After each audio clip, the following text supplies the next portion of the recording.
And I've just started recording, everyone. So I'd like to say a very big welcome to you all for joining us tonight. And this is an Adventures in Horticulture production in association with Les and Jan Cheeseman of the National Auricula and Primula Society, who are, they're members of the National Auricular and Primula Society and have been for a number of years, and they're in the southern section.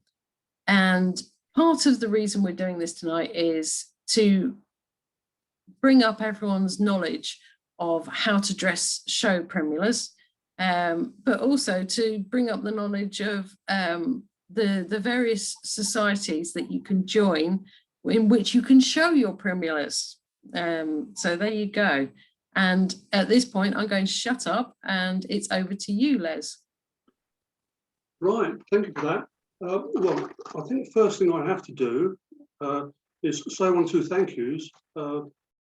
First one, I think, because of the platform we've got here, it wouldn't exist if it wasn't for Norman Atkinson and Graham Prigg running Growing Auriculas, and Amy Olsted running Primula Lovers Group, which has brought all of the people, I guess, that are on this tonight. So a big thank you to them. I've got to say thank you to you, Lou, because you've made it all happen. I mean, I hadn't even thought about Zoom 2 weeks ago, so and you know how good I am at it. And the other thank you has to be to Jan, because you're going to see her plants tonight, and we get divorced about once a year because I fiddle about with her plants and she likes them as they are. But anyway, so that's the thank yous. I think what we need to do is think back a little bit. You don't suddenly decide to show an auricula. It's a process, I think, that people go through. And you can only show auriculas if you are, or you can only show in the NAPS groups, if you are members of NAPS groups. So the first thing I think I would say to everybody is, and I'm going to get rid of me and put the plants in the picture because I think they're probably better looking than I am. The first thing I would say is that the one thing I think that everybody that grows auriculas ought to do is to join a group and get along to their shows. And I know that's not been possible for the last couple of years, but hopefully it will be next year. It's got 2 benefits, really. Firstly, you'll see what show auriculas should look like. That's not to say that plants that aren't showable aren't lovable, because we know from what's gone on the 2 Facebook sites, we know from the comments coming up on there just how involved people are with their auriculas. So it's not a matter of quality for growing and enjoying, but once you move into showing, it becomes a bit of a different beast. So we need to think about getting to a show, speaking to growers, seeing what show plants look like, and perhaps being able to pick up a few plants of a showable quality off of the sales tables. In fact, it's not uncommon for people to pick up showable plants from growers who will donate them. I mean, there are some tremendously generous spirited growers, I guess in all the groups. And I know we've given plants away, and I know we've been given plants. So when you're starting out, it can be a bit daunting. I think you've just got to go along and get as much out of a visit as you can. So that's an advert for the 3 NAPS groups, because I guess all 3 will welcome any new members with open arms. Having got your plants, it's a gradual process. It doesn't, you don't suddenly decide to show the day before a show. You watch your plants develop through spring. I know Jan loves her plants from the time they start to show bud, and quite often she will say that the intensity of the colour that you get into buds is every bit as enjoyable as the open pips. So you're going to be watching your plants as they develop with an eye on when the show is going to be. I think the last 2 years, in some ways, have been a bonus because although there have been no shows, there's been no pressure on to meet a deadline. You've been able to enjoy flowers, plants for what they are. You're not going to be upset because they flower a week early or a week late. And I know Jan loves to see plants looking natural, and this is where we come. This is where we have our divorce once a year. Once I start dressing plants, there's always a decision about what pips you take off, what you leave on. Now, the schedules and the information that the groups will supply to any new member tell you what they would expect to see of a plant when it arrives on the table. And what I'm going to do, I'm going to pick a plant, and I'm going to start actually with a show. And this is a show edge. Now, I can't. I'm just trying to make up my mind whether I'm fiddling about here, so you the best view. This plant would actually need relatively little doing to it. The schedule will tell you that they want to see a truss. If it's going into a multi-pan class, it's got to have 5 pips. In the southern section, you can have a 3-pip truss in single pan classes, but I think that's not the same in the northern and Midlands.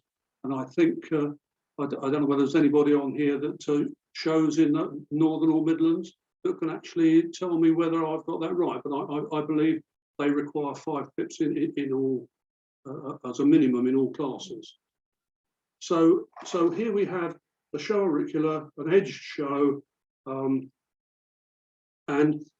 I've taken the liberty of cleaning the pots a little bit because although the judges will be judging one stem, one head of flowers, one head of pips, it's not uncommon for it to be very difficult, almost impossible to split 2 good plants, and then you find that all sorts of other criteria are being taken into account. For example, they expect the truss to be held above the leaf. So you want a good size, good length of stem. You can have a stem that starts to get almost too long. And I would say that plant, which is Andy Cole, is just about at the limit of what you would want to be showing. Certainly if you were putting in a multi-pan class, you'd be putting that right at the back so that it didn't shade out others. So we'll stick with our show at the moment. And what I do have is I've got another plant, exactly the same plant, probably a nicer head on it, if you can see that. What happens with most auriculas, the stem comes out under a leaf, and that leaf will pressure the stem and push it down, and that's what's happened with this plant. Because we haven't been staking any plants through the spring, this stem is leaning down, and because it's leaning down, the head is trying to look upwards. So if I then raise that stem, you find that the head doesn't really want to stand up. It's much better if you're going to show a plant to be looking a week early and getting a stake in that plant a week early to allow the head to settle look in the right position. So what I want to do here, I think probably, is to, well, I'll do the one that's leaning and we'll see where it gets to. I'm sure you can all see the angle that that's growing at, and you can see that it's come out underneath that leaf. What we need to do is to select a stake that's going to be about the right size. And I think that with a little bit off, a nice sharp clipper, cut it to length. I like to cut an angle on the bottom of the stake and put that in with the angle downwards. It then doesn't damage the roots as it goes in. So I've got my stake in. The stake, when the plant arrives on the show bench, must not protrude into the umbel. So it has to stop at that node or below it. To tie, I just use normal garden twine. You'll find when you get a ball of twine, you get thick bits and thin bits. So I get rid of the thick bits. Don't be mean with the length of twine you use, because trying to fiddle about tying a knot underneath the plant when you've cut it too short, you're just as likely to do some damage. This is 3-ply. Well, most ply is twine is 3-ply. So pull out a single strand. You only want a single strand. We're going to try and keep this neat. Turn the plant so that it's facing you. I then tie a half hitch in the middle of that piece of string and place it over the top of the stake and pull it tight. The reason for that is I don't want that string to slide down, so it's locked to the top of the stake. I then do a figure of 8 around the stem and a figure of 8 back again, and then I can pull it. I don't want to strangle the plant, but I can pull it reasonably tight. And what I do have is string, two layers of twine between the stem and the stake. And then I can tie that off.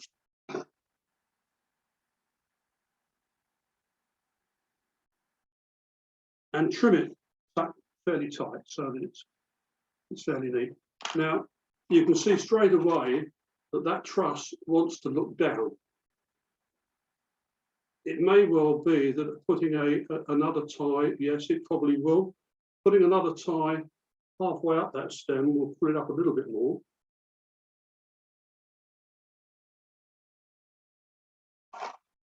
For this, it's not quite so easy. I've got to thread it through. Tie my half hitch. Take that down. And opposite where it's bulging at its greatest. And for this, I will just go around. I'm not going to try and thread it back through the gap. And put it back up. And tie it off. And I think you can see straight away that that head wants to look down. Had we done that a week in advance, that head would be up there somewhere looking up. So you do need to be prepared a little bit in advance with the dressing. You may say, well, it's got a nice strong stem. It doesn't need support. What I would remind everybody is that you're all going to get into a car with your plants and drive, and they're going to be shaken. And the better the tying, the better the condition the plant is going to be in when it gets to the other end. Now, there's a number of other things that you need to pay attention to.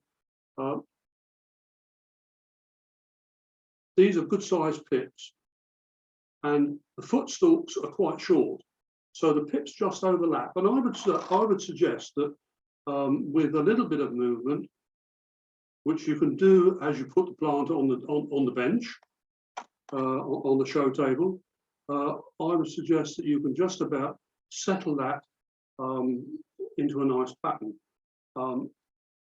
If flowers are really cramped, and again, this is something you might need to do a week in advance, you can put cotton wool down in between the footstalks and pull the plant, the pips out, give them room to develop, so that on the show day, the pips are actually separated and got room to move, room to breathe. But you do have to take all of the sport cotton wool out before judging starts. So that's a typical 2 jobs that need to be doing before the day. Now, the day before the show is probably a mundane day, really. It's washing pots and getting the plants all ready for travelling. We just use normal plant crates and wedge plants in with rolled up paper. People do actually make boxes, lockable boxes, to carry their plants in. So I guess that gives an indication of how important they feel it is, an indication of how much effort they put in 365 days or 364 days before the show, because it is a full-time commitment. Now, there are a number of other criteria that are, because a lot of things are recommendations, but some things are a criteria that must be met. So we've talked about 5 pips on the head, and because we haven't been showing this year, Jan's been enjoying heads with pips and buds still to come. Now, if we were going to show that, perfectly showable with 5 pips on it, but the buds would have to be taken off. I'm not going to do that tonight, because I know Jan will, in the next week or so, will enjoy that, and at a point where these bigger pips, older pips start to go over, you can take them off and still end up with a head of 5 or thereabouts. I think one thing that's always stuck in my mind about showing, somebody once said to me, "Don't give the judges anything to complain about." Now, it's lovely to see a head 7, 9, 11, 30. But we always talk in odd numbers for some strange reason. I think people feel that plants with an odd number of pips look better, and they're probably right. So it's nice to see a big head. But if you've got 5 really good pips, and you've got a pip that doesn't look quite as good as the others, I would suggest, rather than sticking a plant with 6 pips in or whatever, I would take those pips off and just give them the 5 that the class requires, because you're going to do the plant down by giving the judges something to criticise. You can, sorry, that they're going to judge one truss. You can actually put a plant on the table with more than one truss, but you do have to make it obvious what they're judging. Now, I mean, it would be fairly obvious with that, but in fact, if you were putting that on the table, you wouldn't leave these on. But you can actually put a truss on a plant on the table with more than one truss, but you have to tie these down. You can pin them down in the side of the pot, so that the truss that they're judging is obvious. And there is actually no detriment to the judging for having more than one stem on the plant. It's very quiet out there. Is everybody falling asleep? When you look at the plant and decide whether all the pips are equal, you might find that, I mean, for example, that with the truss I've got here, you might find that you've got one that's just got one pip that's just gone over, the colour has changed. Because it still leaves me with 5, I would take that off. Now, I might have a discussion with Jan before I did it, or Jan might have a discussion with me before. Carry on. Sorry? I'm sure you're right. No, I'm right. This is good. I'm right. So I would take that pip off purely because it's a little bit older. The colour has changed, and then I'm left with 5 pips again, which the judges can't criticise. A lot of plants don't flatten very well. Now, typically, the light centres, for those of you that aren't aware, alpine auriculas are actually classified either as light centre or gold centres. You quite often find that particularly the light centres don't flatten as well as they might, tend to look a little funnel shaped. You can actually try flattening them. You can lay them back, and they will flatten to a certain extent. If they won't flatten just doing that, you might have a head with most of the pips flattened. You might have one that looks a bit troublesome. I'm just trying to decide. I think that one there, perhaps. If you look, some of the pip, the way the pips lay over each other isn't uniform. And if you want the pip to lay really flat, you can actually dress those petals so that they run round uniformly. And what I would do with that is to flip that and flip that and flip that. And I think that gets us there. And you'll find then, if you just lean backwards on those petals, they're supporting each other, and you'll find that you can actually flatten a pip a lot better than if you've got the odd petal laid back behind too. So it's something you can do. It's very time consuming. When you get into a show, you'll find that hour and a half that you think you've got before judging starts should be plenty, but you'll find that time runs away with you. And having done one pip, it then looks quite odd. I mean, I like it. Jan's not so keen. It looks unnaturally uniform, if you understand what I'm trying to say. Jan would rather see something like that looks as it grew. And it has got to be flat. yeah, but so it's a matter of taste. But if I had a plant and I really need to try and flatten it, I would do that. But it's not something you want to try and do to every plant, because, as I say, it's very, very time consuming when you get into a show, so you only do the ones that you absolutely have to. I like the end result. Jan's not quite so keen. I think. was looking at Toffee Crisp, actually. If you show Toffee Crisp, Sorry, so. Toffee Crisp. Yeah.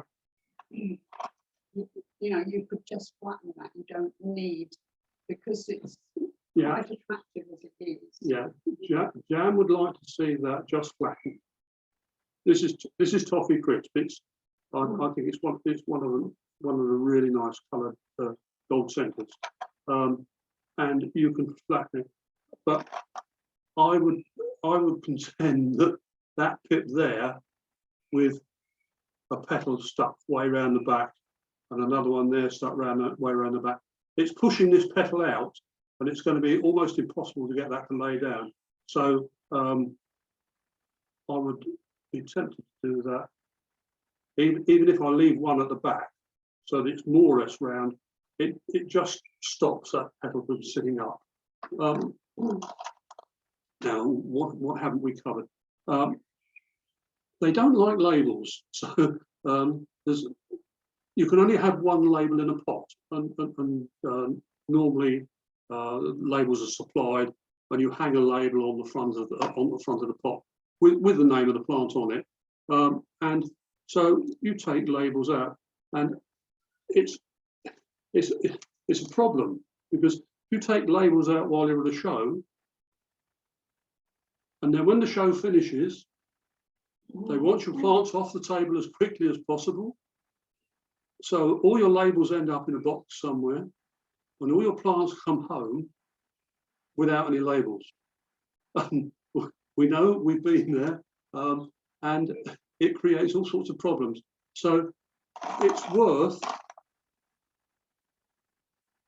having a small label that you can tuck right out of sight, so that the judges have got no problem. Now, I did say that they're going to judge one truss, and yes, that they will. But if they're struggling to differentiate between two plants, then they will start looking at whether you've cleaned the foliage. And some plants have nice, bright, shiny foliage. This Toffee Crisp is pretty good, but I've got a little camel hair brush that I can brush the foliage off with.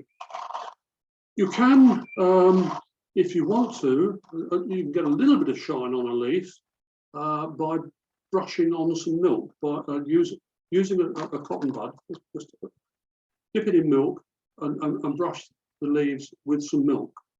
Don't be tempted to use leaf shine. It looks so unnatural, it's unbelievable. So, but a little bit of milk brushed on the petals is fine. It will dry and it will leave a little bit of shine, a bit like glazing the top of a pie, I suppose. Yes, if you want to brighten up some foliage, that's worth doing. Make sure that you don't have the odd dead leaf sitting in there. It doesn't really matter, but that could cost you a first. So you're looking for an all-round clean presentation. How well have you presented that plant? And again, I'm not going to take the buds off. No, I just heard from behind me, so I'm not going to take the buds off.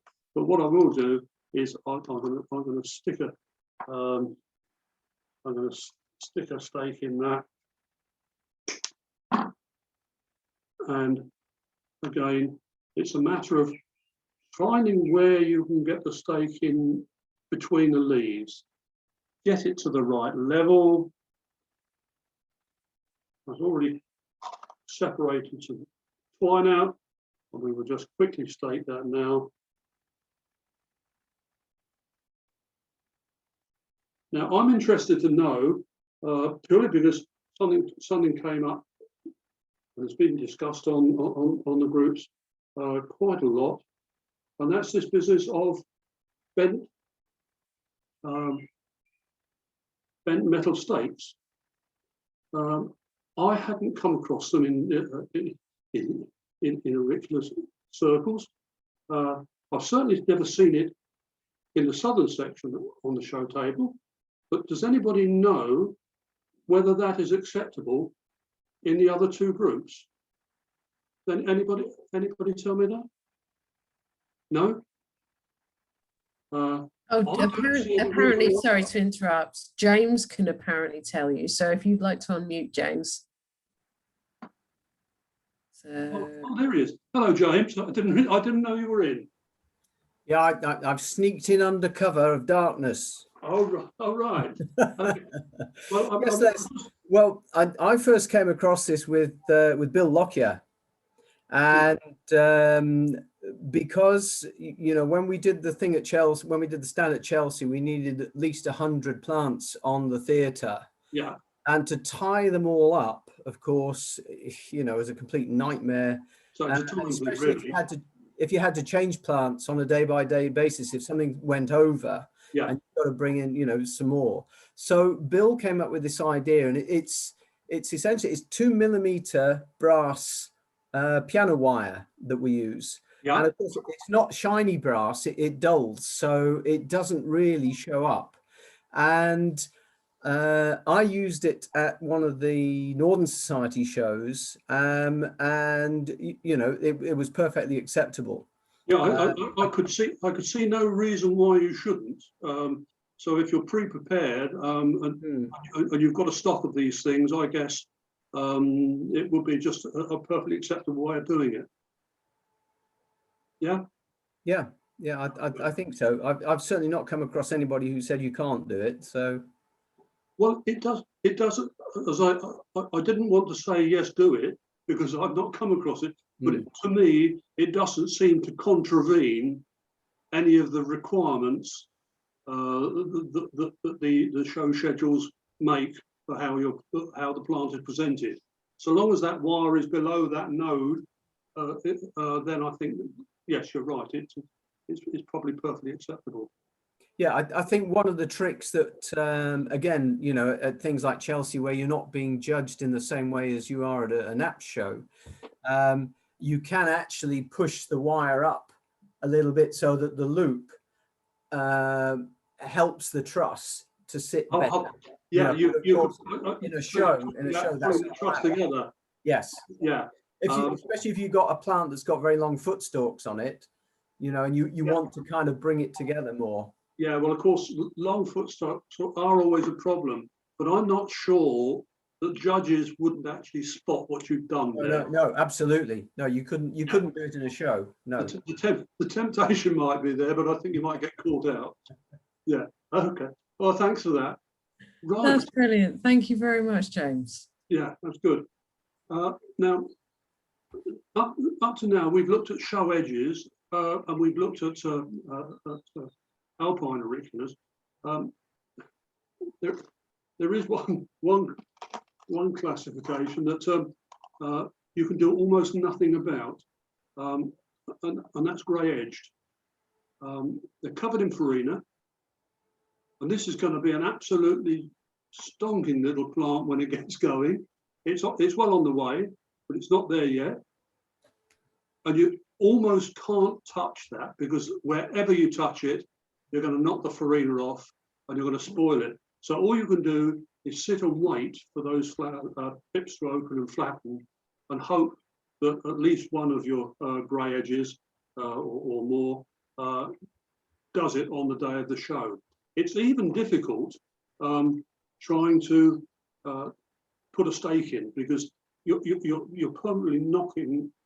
This I think is where the wire stake might be useful, James, because if you could just slip a wire stake in to hold that in position for travelling as much as anything, you do far less damage to the farina than by trying to get in there and tie them up. I mean, I have tied up, staked and tied up grey edges, but I think you can see with that amount of farina on it, the slightest touch and it's going to be visible, and it's going to spoil the look of the plant. So they are quite difficult, and it's a game of patience, really. I don't know. I know Jan is really looking forward to seeing this one flower, because it's a thing called Michael Watton, and a number of years ago she produced a Michael Watton which stunned everybody, and I think since then it's when it has flowered, it's never flowered. It's never flowered on the day, and so she's never actually got it to a show since. I don't think. The red spider mite gets Yeah, well, that's the other thing, of course. They are beloved of red spider mite, and trying to get rid of the red spider mite, you're going to damage, you're going to ruin the plant for show purposes anyway, because again, any touch you make is going to be detrimental. Right.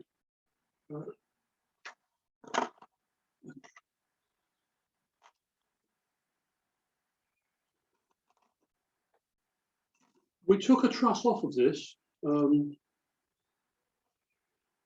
week ago. It's just going over now, actually, but it's a pretty good doer. And oh, what you stuck something else in there. It's the same. This plant, it's one of our seedlings. Every offset on it had. I'm not sure what. Yeah, I'm still wondering whether I was on camera. Every offset had a truss, and we think this is quite a good form. So we're hoping to name it after one of our dogs if it stays the course. But it's I wouldn't show a plant like that. There is just too much foliage in it. So if we were going to show it, it would have needed at least a couple of those offsets taken out to thin the plant down.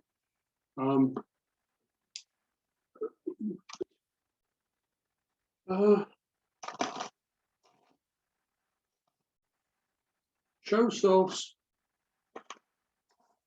are another. Well, let's put it this way: they're more difficult to work on than alpines. Anybody that has grown them will know that the petals are very, very flimsy, very thin, very delicate, and so messing about with the pips becomes quite difficult. This is Scorcher. I'm informed. This is Scorcher. I should have known. Plant that's always done well for Jan. It's got four in a bud at the moment. It's not quite there in as much as the stem barely gets above the leaf. You can actually persuade the leaves to stay down. So it is possible to improve the situation, but that is about as short a stem as you could reasonably show. I guess the only other thing that gives problem with short stems is doubles, and anybody that grows doubles, you probably find that you can get a very good head, but the head seems to want to sit down in amongst the foliage. I think it's probably something to do with feeding at the right time, and certainly watering, because the stem material is a huge percentage water. So once they get into growing, they need quite a lot of water, as well as that early feed, to get the stem to grow. A lot of plot shuffling can be done, sticking them under the bench to try and draw them up, take some light away from them. But yeah, short stems are a real problem. So you do want something that stands above the foliage, and you want something really. This is quite a nice little plant. It's got a good length stem, but the stem isn't really strong enough to support the head. And if you read the schedule, you'll find that they suggest that the stem should be strong enough to support the head. You could stake it; it would stand up. But the judges, I think, would look at that stem, and it would be a minus point to that plant. So I'm not going to try and stake it, but it's just it's another one of these things that detracts from a plant. Although as I say, the main thing they're going to be judging is the head and the pips. I don't know how we doing for time. I mean, I've said quite a lot. Has anybody got any questions of what I haven't covered? I've got a whole list of questions here, if you don't mind. No, and what I'll do is I'll get people to unmute as I get them to ask the question. But James has actually made an excellent point regarding the number of pips. If I can get you to unmute again, James, if that's okay. yeah. There we go. Hi. Les, fantastic stuff, and really interested to hear your viewpoints. The Northern Society will allow a minimum of 3 pips for any show variety in a single class. Right. And the Midlands and West will allow 3 pips for an edged variety. But above that, obviously, you've got to have a minimum of 5 pips. And of course, you know, if you're up against a number of plants and you've only got 3 and they've got 5, well, it's pretty much a foregone conclusion who's going to win. Well, that's true, unless they've left one of that 5 on there that isn't as good as the other 4, in which case you're in with a charge. But yeah, so that is the difference. I think in the Southern, I think single pan classes, even in alpine classes, I think you can put a 3 pip plant in. But as you say, dropping down to 3 pips is not desirable if you don't have to. Desperation. Well, we've all been there, haven't we? We've all been there. Les, could you say something as well about how judges view the Maddox and Glennie's recommendations for the relative size of the tube and the pace? Yeah, that's something we haven't talked about. The size, the pip sizes for the different classifications do vary, and I'm not.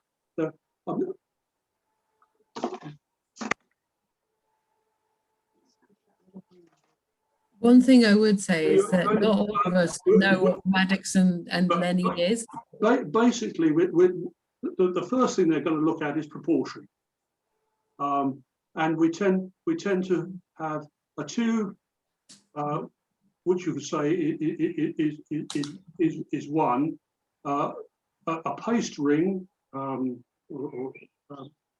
an inner ring on an alpine, which is half the width of the total pip, and then the pip itself. Now, It's in there, but it does vary, doesn't it? It is different. I know that, for example, despite what this tells us, the recommended size, I think the recommended size for show selves is 29 millimeters overall diameter.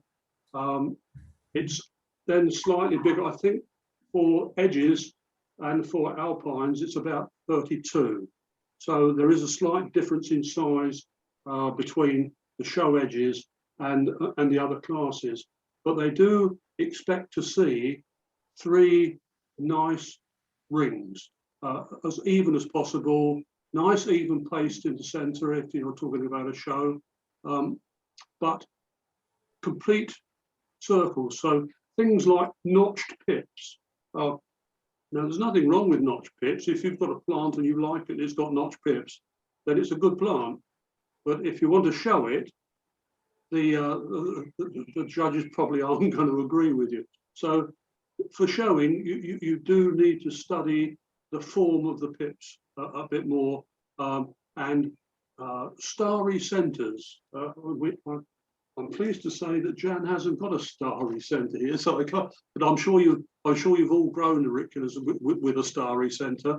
I don't know I don't know what a Starry Center is. Can you explain? Instead of having a complete circle, you get a a point at each pip. So it literally you get a star formed in the middle of the pip. Sort of more octagonal. Like a pentagon. Well, sorry. Lovely. Like a pentagon. Well, it depends how many pips there are, doesn't it? Yeah. I mean, sorry, it depends how many petals there are on it. But yes, basically, you'll get something pentagonal or hexagonal or whatever, depending on how many petals there are on the pip. But they will be looking for a nice round centre. And I think by and large, I mean, to me, I don't know, my still on camera there. I mean, that to me is a good centre. I think pretty much here, Jan's got a good selection of centres this evening. Yeah, so I think the form of the pip is probably the foremost thing to look at if you're going to go out, if you're thinking about showing, and you're going to go out and you buy plants, scrounge plants, however you get them. And a lot of people are very, very generous with their plants. So it's not unheard of for somebody to walk up and say, where do I get a piece of this? Or, I mean, I think I'm laughing because that's basically how I got to know you. yeah, I mean, I think Jan's actually been given a show plant at the end of the show. I think John Kettle or Cattle? John Cattle. Once when Jan had admired one of his plants, when the show finished, he took all his plants off the table. He walked over to Jan and said, "That's yours." I know not everybody does it, but that is the sort of generosity of spirit that you can expect to find. As I say, not everybody's going to give you a show plant, but certainly. Well, you Sorry? say that, and my dad, he got a bit interested in auriculas because obviously he saw all the pictures I was posting on Twitter. So he went along to the Naps North section in 2018, and he met Les, who is up in the Naps North section. My name, yeah, it might have been Les Allen, Yeah. and his wife. Yeah. I think they're both called Les for some reason, Len and Les maybe. No. But But anyway, yeah. I'm not sure who it was, but they run the Naps North on Twitter, Yeah. and they gave Dad an ancient society that had won the show. Yeah. They gave him a Robin Hood and 2 tomato plants, and he's like a dog with 2 tails about them still. Oh, I'm And he sure. now has about 5 ancient society and 5 Robin Hood. Yeah. Yeah, it's Leonard Keys and Leslie, and Leslie is the one who sends out the monthly newsletter at the moment. That's it. Yeah. Lovely couple. Lovely. Incidentally, just out of interest, in order to dress pips, I manufactured one of the. Can you see? I manufactured one. Well, I've got several actually. But an old paintbrush handle and a piece of plastic with all the edges very, very carefully, smoothed down, because when you twist, if there are any hooks on that, it'll tear the pip. But I find that just inserting that between the pip and turn it, and it just adjusts the pip. So a very useful little piece of kit that if you've got 10 minutes on an old paintbrush, well worth making. I think that came down to me, or the idea came down to me from 1 or 2 of the northern growers that came down to visit us. But Do you anyway. mind if I start getting people to actually ask questions now? If I start unmuting and muting people. Yeah. So James, I'm sorry, I'm going to mute you now. Nothing personal. Thank you. He smiles anyway, so you're all right. So I would like Andrew. Now, let me see if I can find Andrew. I'm going to ask him to unmute. And you had a question which referred back to quite early on about the pips touching. Are you there, Andrew? I am. Hello. Thank you. Yeah, no, lovely. Yeah, I was just asking, you talked about spacing the pips. Yeah. Is it a fault then if they touch when you're showing them? If they touch, Yeah, when, you know, should they, if they're No, overlapping, where's the No. fault there? no, it's not a fault, but what they need to be able to do is they need to be able to lay flat. So a little bit of adjustment so that these pips can actually lay flat and they're not crushing each other. And if they're struggling for space, it's probably because, I mean, I don't know whether you can see that, that's got quite a short footstalk. And so those pips are always going to touch each other, but that will be a characteristic of the plant. Whereas something like that is about the length you want. Once they get longer, obviously, they bend. The footstalks bend, and it becomes very difficult to actually present a head. So dressing a plant with long footstalks is very, very difficult. And I guess there's probably been a lot of very good looking plants in terms of the quality of the pips that it has that have gone by the board, because when you put them on the show table, they don't, you don't get a nice solid view of them. And I mean, they, you know, sat in your collection glowing, and they'd be perfectly all right. But as far as actually growing them for showing, probably not such a good idea. That's great. Thank you.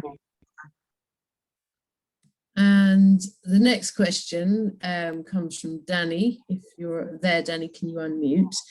And the question, it has been answered in the chat. Julie answered it, but it's to do with hands. Is that right, Danny? I can't remember. I asked about the gravel and grit on the top. Yeah, that was in your email. Would you Yeah. prefer to ask that question then? Sorry, what's But the question was, in a lot of the Facebook photographs we see, that people are using gravel to top dress their plants. But in the show, is that acceptable? It's. I don't think I've ever seen auriculas shown top dressed with gravel. I mean, what you do in your own greenhouse and how you present your plants and what looks good to you is fine. But what you have to remember is when you're showing, you're going to take your nice plant, a nice free spirit, and you're going to put it in a straitjacket and try and make it something that somebody else likes. And they only like it because it conforms to a set of rules they're reading. And no, I don't think I don't think that putting gravel on the top of the pot. It doesn't actually say you can't, as far as I'm aware. But I don't think it's something that the judges would tend to smile on. Right, thank you. All judges are different. You never know who you're going to get judging. So, but I certainly wouldn't suggest that you go putting gravel on the tops of your pots. Thank you very much. Sorry, what I would do before you show, because that plant has probably sat over winter in the pot. If you look underneath the foliage and around the foliage, you'll probably find that the compost at the top of the pot looks a bit, it might even be green, it might have a bit of algae in it, or a bit of moss or whatever. It's worth giving that a little stir. Jan's got a kiddie's fork. My first fork, my first knife and fork. She's got a little fork, and she can stir the compost up, take off a little bit, and then sprinkle around some fresh compost and top the pot with fresh compost rather than grit. And I think that would be far more acceptable. Thank you very much. Okay. That's brilliant. I'm going to ask the other question on your behalf, Danny, and the question was, because I thought it was a good question, and it was, what do you mean by pans? What do I mean by? Pans, P-A-N-S. Pans? It was the multi-pan. Oh, multi-pan class, right? More than one pot, more than one plant. I mean, they're not pans, they're pots. But in terms of talking about, you're talking about multi-plant classes. So you might have a one light center, one gold center, which would be a 2-pan class.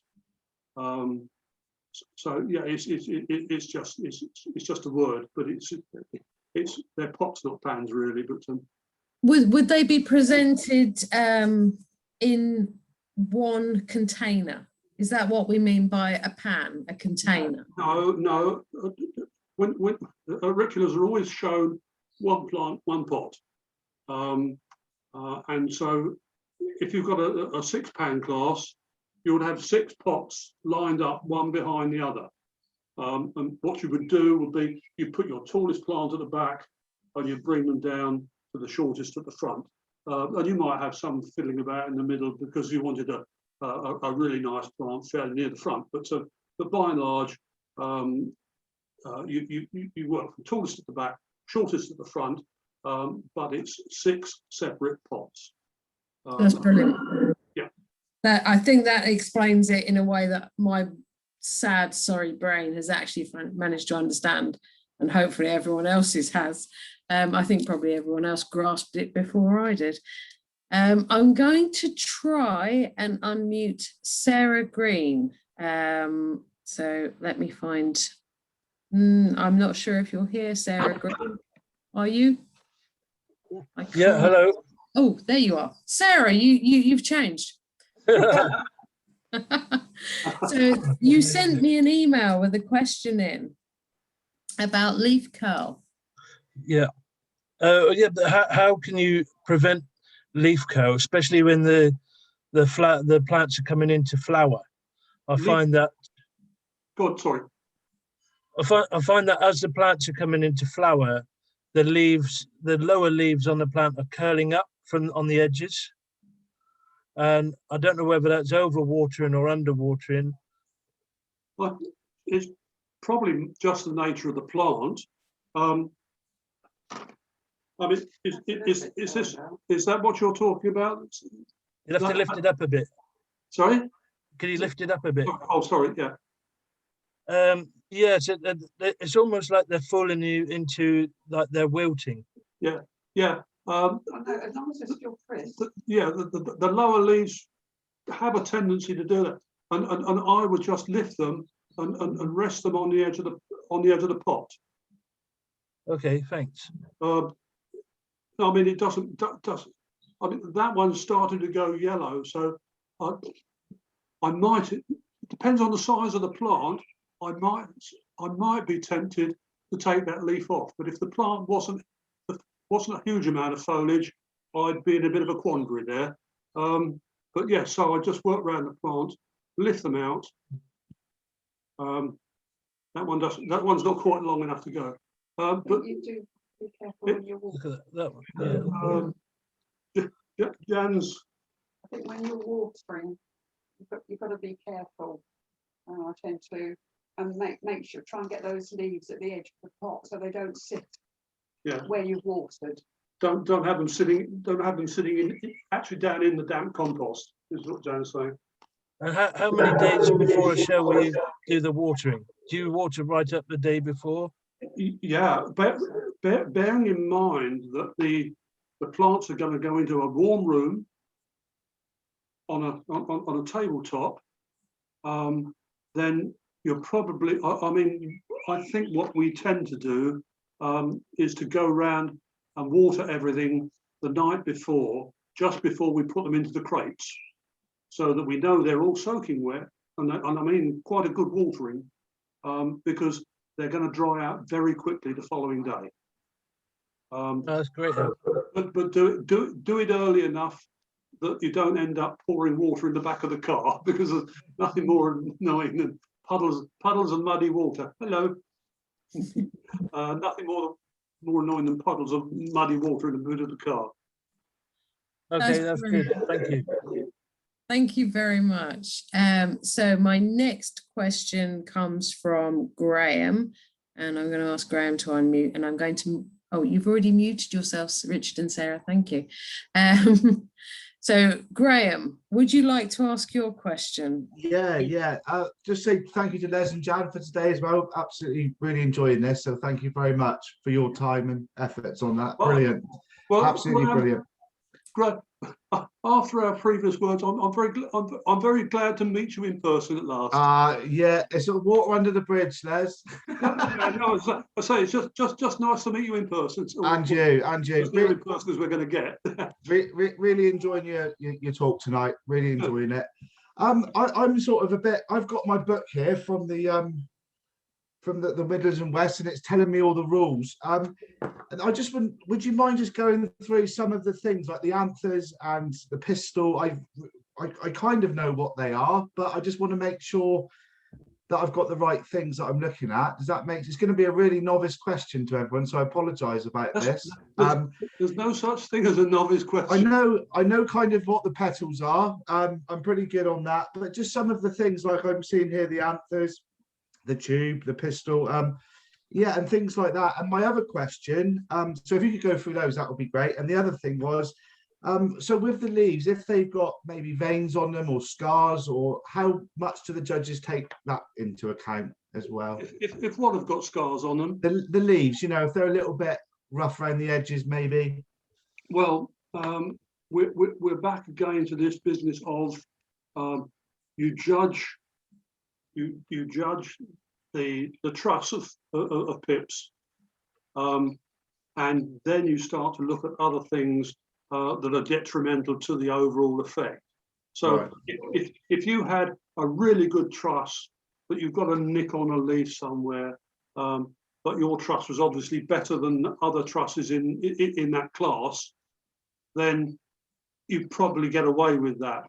But if you had two plants and the flower heads were of equal quality, nothing to separate them, then they start looking for other things. Right. And then damage to the plant will be, which is detrimental to the overall effect of it, would then come into play. I mean, I've actually, to give you an idea of this, I've showed a lot at the Alpine Gardens Society, and I've stood and I've watched a pair of judges who had a pair of plants that they couldn't make up their mind about. And one judge said to the other judge, "Well, I like the colour of that grip best."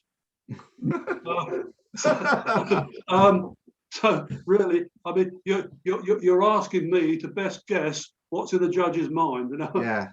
And they are all different. They do all look for different things. But really, the cleaner, neater, tidier you can put your plant on the bench, nice clean pot. I mean, I wash all Jan's pots before we go. You can start with a clean pot with nothing in it. A very good grower for the southern section. In fact, good grower, good breeder. I think that's actually one of his plants. Or one of the plants he's bred. He actually grows a lot of his plants for showing. He grows them in seed trays. And a day or so before the show, he will get a trowel and he will lift his plants out of the seed tray and put them into a nice pristine plot and water them in, stand them in the shade and take them to the show. And believe you me, that man knows how to show. So yeah, it's surprising what you can do and what you can get away with. Jan knows who I mean, but it really is a matter of doing all you can to make that. It's a horrible word, pretty, isn't it? But to make the plant pretty. I know what you mean. Yeah. That could be the dividing thing between you getting first and second. Maybe. Yeah. I mean, obviously, it all depends on what else is on the table with you, but that you're competing against. But yeah, the fewer things you can give the judges to criticise, which comes back to what I said earlier about if you can only give them 5 excellent pips, all the same, then that's what they're asking for. They can't down mark you for only having 5 pips, because that's what the schedule says. I know it's nice to see a great big head, but if you start going through a great big head, you're going to find several of the pips aren't the same as the rest. Yeah. And you've got something to down mark somebody for. So you've got to be very, very critical before you put a whacking great head on, just for the sake of putting a whacking great head on. I'm with you, yeah. Brilliant. Thank you, Les. I don't know if you would just mind going through a couple of the bits like the anthers and stuff, just so I can see what's what, if that makes sense. Yeah, sorry, what do you want? Well, just some of when they judge, so you've got the pip on, just the basics really. So the pip on the plant, the tube, the anthers, the pistil, and the eye and stuff like that. I'm just wondering what's what on there really. Well, sorry, everyone. Well, the anthers are the pollen bearers, and that's all you should see in the tube, because if the pistil is showing, then we're talking about pineye plants. Now, again, sorry. Can't show the pineye. No, there's nothing wrong with a pineye plant sitting in your greenhouse and looking lovely, but as soon as you put it on the show bench, it will be written off as not a schedule, because they don't accept any pineye plants except in borders. You can put pineye plants in borders, and I'm not an expert, but I think you can have pineye plants in gold lace polyanthus as well, which tend to sort of creep into the auricula shows as well. But border auriculas you can have pineye, but none of the others.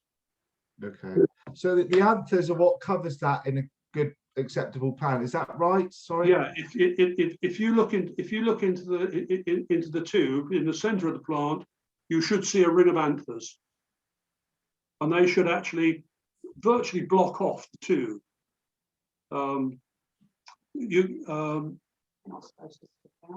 No, they should actually lay within the tube.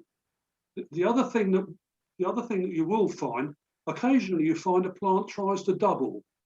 You get a bit of petal, you get a bit of petal material growing on the anthers or up through the anthers. And if you try and pull it out, you can quite often pull it out and get rid of it. And you think, oh, good, I've done that. But if you look, you probably pulled out a couple of anthers with it. And I think most judges are well aware that if there's a couple of anthers missing, you probably had to pull out some petal material.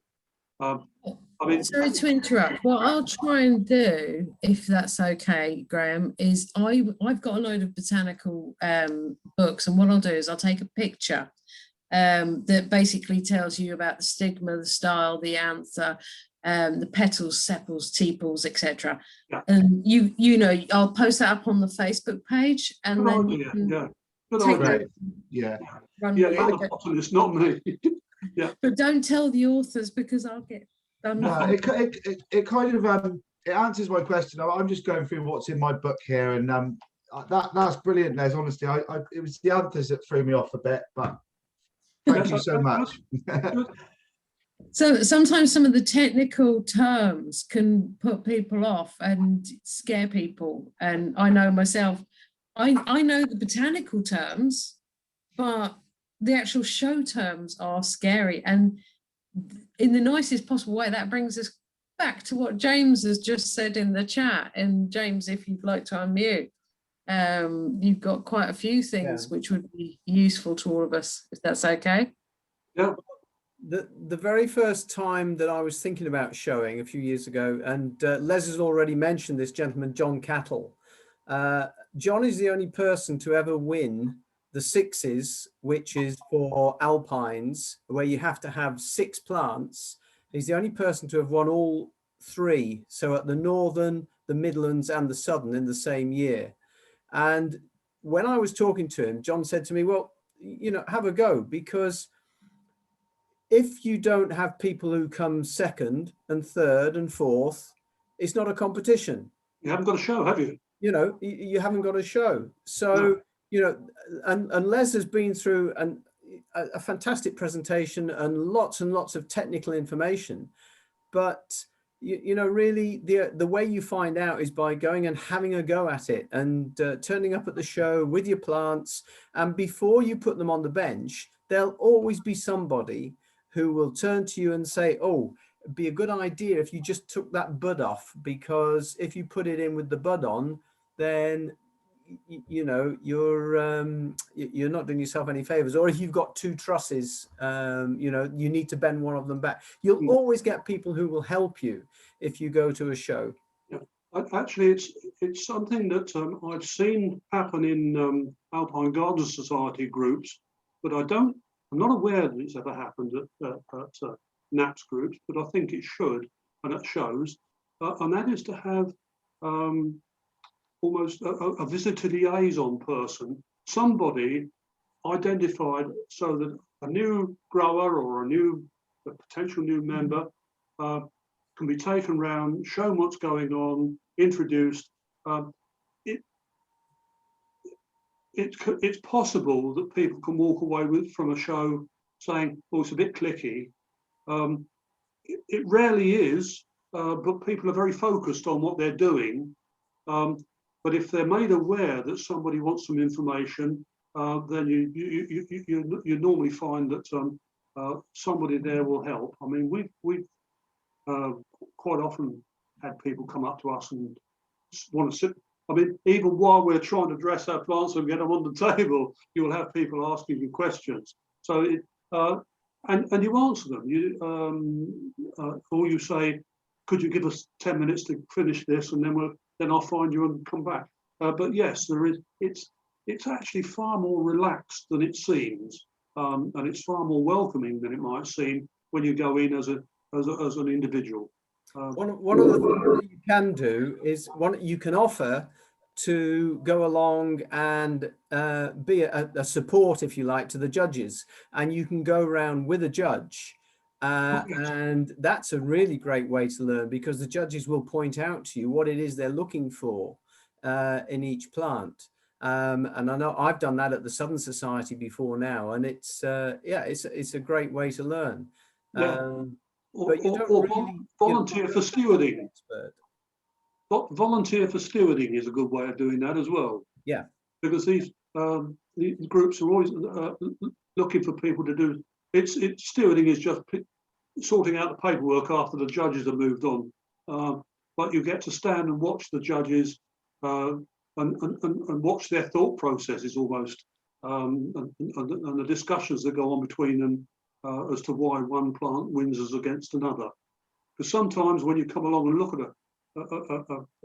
a group after it's been judged, it's not always obvious why they came to the conclusions they did, and you might need to actually ask them, why did that happen? And it's not unreasonable to do that. It's the way you learn what to do with your plants before you put them on the table, basically. And sorry, I forgot to mention as well that there are novice classes at the shows as well. Oh, yes, absolutely. Specifically for people who haven't showed. Yeah, you're not thrown straight in the deep end. You can do if you feel brave, you can dive straight in the deep end. But there are novice classes, and typically for alpines, you'll get one gold centered, and then another class for one light centered, and then a 2-pan class. So you can put two pans. It doesn't matter what they are, whether they're gold or light, and that happens all the way through the show as well. You get novice classes, not for every different color of the show shelves, but certainly a novice class for show shelves and edges as well. So yeah, there's somewhere to dip your toe in and try it. I have one last question, if that's okay. I've got a question from Dave Mark, and unfortunately Dave's had to leave, but his question was, and hopefully he'll see this answer later on, do you water from the top or from the bottom? I'm rarely allowed to water auriculas. Jan waters her auriculas from the top, small can, very fine spout, lift the leaf or find a gap, a water, yeah, you can pick pots up and see whether they're heavy enough. If they're heavy, they've still got moisture in. You need to understand the pots that you're using and the compost that you're using. They also mine sit on sand, don't they? Yes, yeah, Jan. If you look at the bottom of Jan's pots, they've all got. I don't know whether you can see that. They all tend to have a ring around them. That they're all sat on a sand bed, not buried, but just sat on it, which wicks away the excess moisture. So you can water fairly thoroughly so that you get enough water to run right the way through the pot, and the sand will wick away the excess. Brilliant. And I've got one last thing to sort of bring into the discussion. And I don't know, I mean, I use these on a regular basis, and this is the Nemesis. Which is your nematodes, yeah?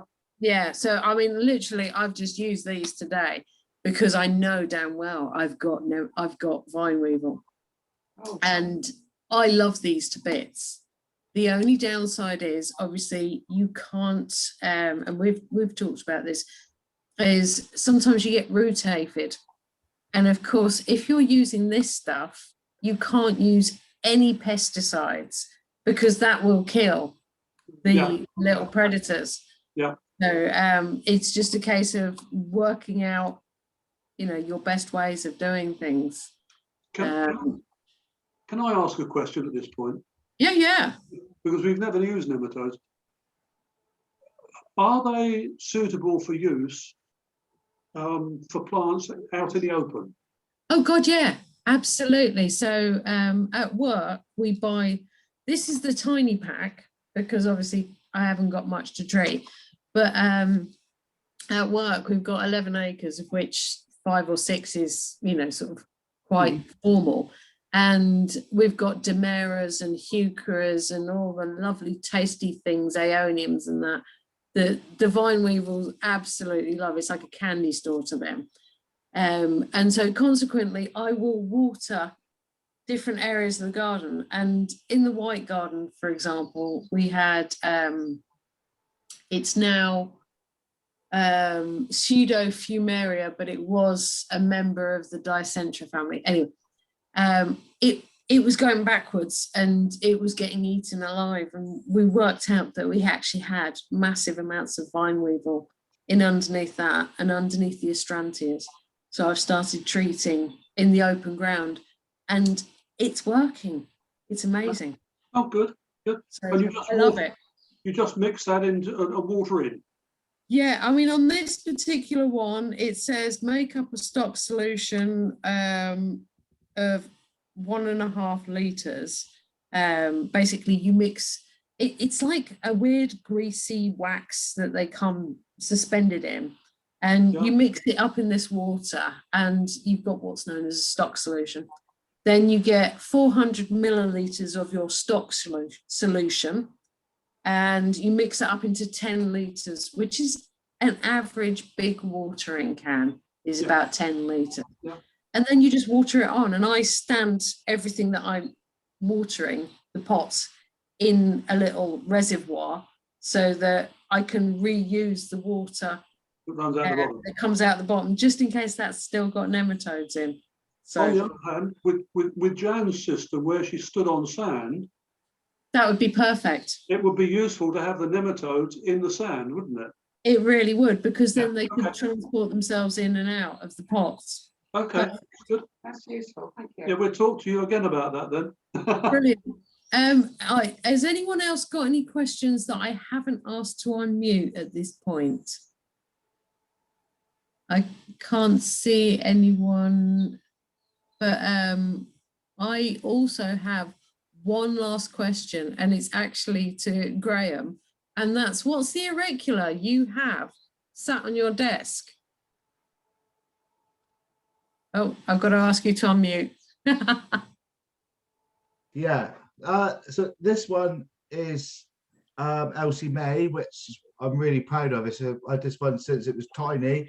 Yeah. And the other one is from WS Lockyer's, which is Gwen, which is just absolutely